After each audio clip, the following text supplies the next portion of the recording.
So how does Yeah. this love for fantasy, for mythology, for out of the world characters come from? Yeah. I think that is something I've always admired growing up. I think fantasy, mythology, anything that was larger than life, I think has always attracted me. And I think my love for this particular genre really comes from my grandfather, to Okay. whom Mahagatha is also dedicated, because he was extremely well-read man, and he instilled in me this love, because he knew stories from, from all kinds of ancient texts. So while I would grow up, he would narrate all these wonderful tales to me, and for me, it was such a wonderful process of osmosis, just to sit and listen and absorb all of that. So I think it actually, the germ probably comes from there. And then, of course, as you grow up, you yourself want to explore this genre as much as possible, which is what I did. I wanted to know more about the Puranas, more about what kinds of stories do we have in these Puranas. And then when I entered that universe, and I discovered what a ocean of stories these texts offer. That's when the journey of Mahagatha actually began to put them into a book that I can share with readers everywhere. So yeah, it comes from there. Yes, some of those tales are called Brahma begins creation, Vishnu kills Madhu and Kativa, Shiva emerges, man is created, Narada and Maya. So there are actually a lot of characters, that we know about or have heard about, and you have actually just taken some small incidents around Yeah. these characters, gods, whatever you would like to call them, and have given us these stories. So tell me, what is your like research process like? Do you read a lot of these Puranas, Ramayana, Mahabharat, ancient text? How does this work for you? Right. So for this particular book, of course, a lot of research. I think it took me 5 years to actually, Mhm. read, because, this was from the Puranas. And for those who don't know, we have 36 Puranas in Hinduism. So there are 18 Mahapuranas and 18 Upapuranas. So that's 36 texts. So of course, I knew once I entered this that there's a lot of reading that this particular book needed And to how be long able to each go through these. Puranas? How long each See, text? they are of various varying lengths. I mean, it's not that they kind of are equally long, but of Mm, course some are really long. That took me a longer time, and the mm. shorter ones took me a shorter time. But overall, the entire research and putting down the list of 100 stories, that took me about 5 years. Because, and of course, the writing process, including the writing process, of course. Because when I first made the first list, it was about 300 stories. That's the Wow. amount of tales that these texts actually have. And then I brought that down to 100. So reading those texts, and it never felt like a chore, because there's Mm, some fascinating stories, the exploits of the gods and the demons, the devas and asuras, the kind of stories that they have written for women characters, and just the general idea of how the universe began, how we're all connected to each other. All those wonderful theories and philosophies, it just makes you wonder, fascinate, and you also realize how complex the concept of brahmanda is mm. in Hinduism.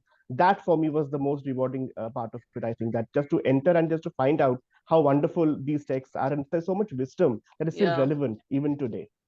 Must have like opened up so many aspects of life, like so many practical lessons Absolutely, that come absolutely. through these stories. But tell me, Yeah. what language did you read them in? Do you have texts which are actually in a language that a modern person, or in the modern country, modern day world, people can read and understand? Yes, they are. In fact, I read them all in English. Thankfully, Okay. you do get English translations these Okay. So a days. lot This of is work this has was a been done. absolutely, absolutely. So I'm thankful to all those authors, because this book really stands on their shoulders, in a Mm, way. Because if they mm. hadn't translated those texts, I would not have been able to read them. So yeah, so fortunately, that part, that part had been taken care of. Yeah. But how do you rely on these translated texts? Because today I was hearing an interview of a German author, and he was saying that some text in Bible, which was written in Greek, but was interpreted in a completely different way in Latin, and then finally, when it came to English, the word became a repentance, like repenting your crime. Whereas originally it meant more like reinventing you, or looking, or restarting yourself, or uh, re-looking at who you are. So there's often this thing which you say, that a lot of the essence is actually lost in these translations, especially if you're reading through texts which are, I don't know, thousands of years old. These must be like before Christ, like Of BC course. Yeah. texts, no? Yeah. Yeah. So Yeah. how do Yeah. you kind of make sure that that whole essence is there? Isn't it a big responsibility also? No, it is, and it's a very valid question what you're asking. But there is, first of all, there is no way of actually corroborating, because, like I said, Mm, there are very few books that have been translated, and so you have only that much so your resource, your raw material is that. So you mm, kind of, if you start questioning that, then you will never be able to get past that and write a book.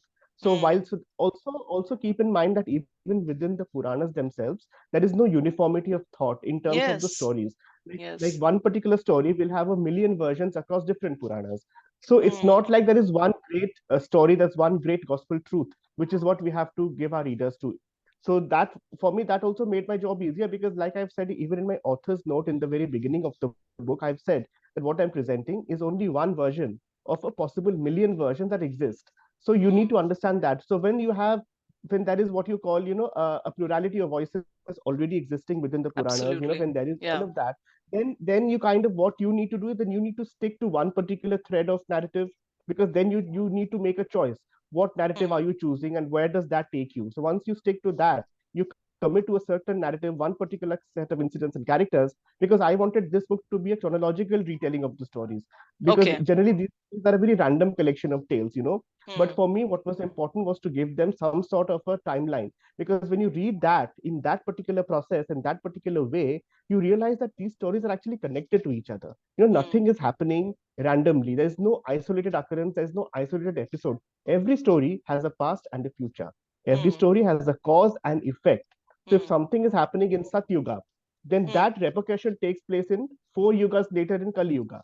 So for Yeah. me, that thread was very important, so that the readers understand it in a larger context, that how our Brahmanda is actually connected. Everything is connected in the larger scheme of things, and that is what is actually getting appreciated. When I now read the reviews of the books, what Mm, people are loving about the stories, that why they say that there are stories that we've already read before. We know these stories, but what is interesting is this take that you're reading yeah. them in a particular timeline. So then that is Mm, making them make connections of Hindu mythology that was not available earlier. So that is what I mm. think has been the big takeaway for a lot of readers for for this this particular book. for this particular book. Yeah, I mean, it starts Yeah. from Brahma begins creation, which is Yes. basically this Yes. Yes. supporting this whole creation theory that we also have in Yeah. science Yeah. about this whole Big Bang, and something Yeah. was created one fine day by a creator and then it goes away. So tell me, Satya, at a personal level, how do you see your journey so far as a writer? You must be like writing since almost half a decade, or almost around a decade now. How Yeah. does how did this writing journey shape up for you? I'm sure you must have like done very various kinds of writing, screenwriting included, biography. You've written a biography, and now you're doing mythology, which involves a lot of research. How has it shaped up? Have you able to find some sense in what you're doing, and really find out, okay, this is something that I really like? How has this journey been so far? I don't think I found a sense yet, and I'm glad I haven't found a sense yet, because I think Okay, once you find sense, I think a lot of the joy just kind of goes out of goes the journey. away. Yeah. So good not to have a sense of it. But yes, I mean, coming to your question on a more serious note, I was a journalist before this. I Mm. was a correspondent with Yes. CNN IBN for about 5 years. And I took a sabbatical. This was 2014. I just decided to take a sabbatical, and Mm. just for a year, because I just wanted to just kind of recharge myself. And Mm. I kind of stumbled upon this idea of a thriller novel. Now, Okay. thrillers are a genre I absolutely love. I've been a huge Dan Brown fan, like I'm sure a Mm. lot of your viewers must be. So that idea was like a very Indian Dan Brown. I thought Mm. this needs to be told as a story. So that is when I began writing my first novel, which became The Emperor's Riddles. That Yes. came out in 2014. And when that did really well, that's when I thought, why don't I do this, for the at least for the next few years or so. So that's when I Okay. never went back to journalism. I just started writing one book after the other, and here I am. It's been 8 years now, and I've Mm. written about 5 books. So I think, which is a decent output, kind of. Yes. And yes, you're right. I've also been hopping genres. So my Yes. first 2 were thrillers. The third one was a biography, and now it's mythology. So I've been doing Yes. that as well. And a lot of my publishers are like, why don't you stick to a one Stick to a particular genre? genre. We Then you can, brand you as a yeah, we particular and type then of you also writer. create exactly, also create an established readership. Then they know Yes. what to expect from you. Yes. But that's not how I function. I write from my heart, and I love genres that excite me and interest me. So I Yes. have these 4 or 5 genres that I have a lot of love for. Like I said, thrillers I love, I love mythology, I love Mm, history, and I love biographies. So I've dabbled mm. in all, and thankfully Okay. all the books have kind of critically and commercially. So I think that for me has always been the biggest reward in terms of my journey as an author.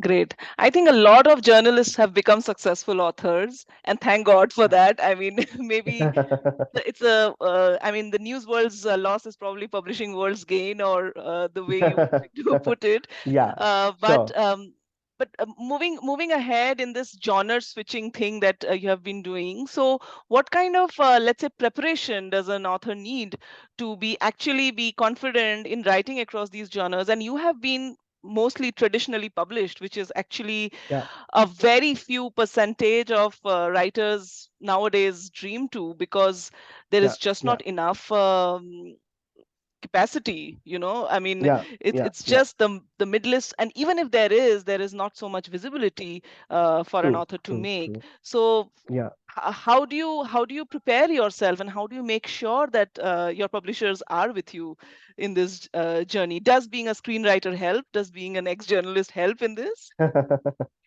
I think being a journalist did help me a lot because a lot of my books need solid research.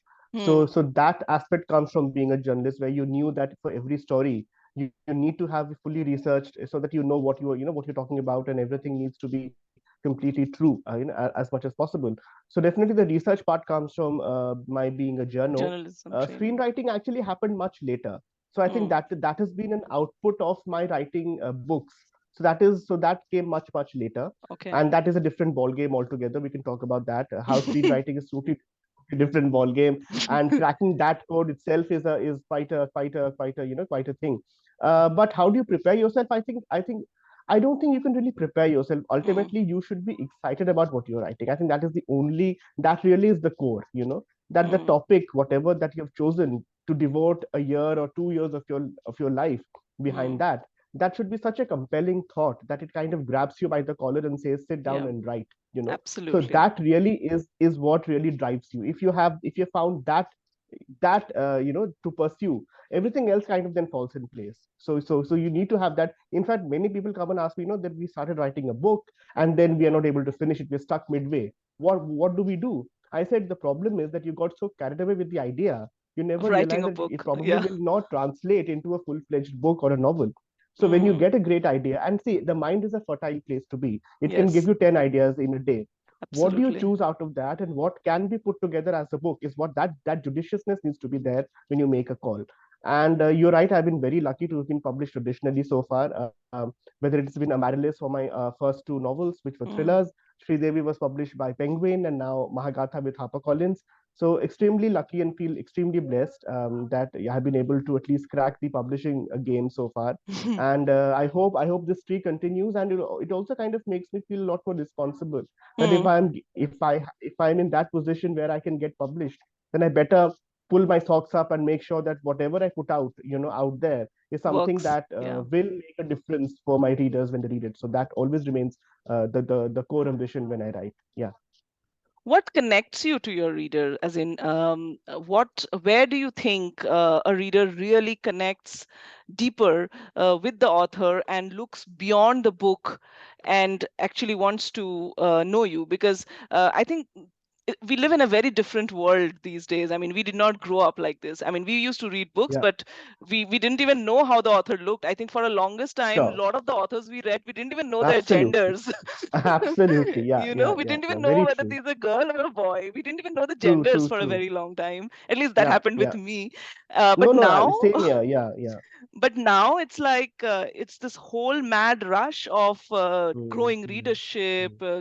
growing your Yeah. Yeah. following, your fandom, and you want people to, and you want to put yourself out there. So how do Yeah. you deal Yeah. with this, and how does it affect your writing? This whole other things that nowadays the authors are compelled to do in a way. Yeah. Yeah. Yeah. I don't I never had too much of a problem with that, frankly. Also because writing is such a lonely profession. When you're Hmm. writing, you are all by yourself, sitting and staring at a blank piece of Word document, and then you start putting words. So it is a lonely process, when you write. Of course, once you get engrossed in your story, then your characters become your friends. That Yeah. world really becomes your companion for whatever the period of time you're writing. But then I think what I like is the fact that when you go out and you meet readers, you get a direct feedback from them. You get to Mm, know what is it that they've enjoyed, what they haven't enjoyed, what kind of writing have they appreciated. So I think this interface with readers, which is today live, whether it's lit mm. fests or whether it's these kind of Social even media. online Yeah. social media events, I think I'm all for it. And I think it, like I So said, you enjoy this it. direct connection.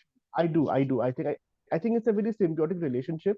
And if Yes. you read my book Mahagatha, the last line where I've thanked my readers, I Mm. say that writing is only half the circle.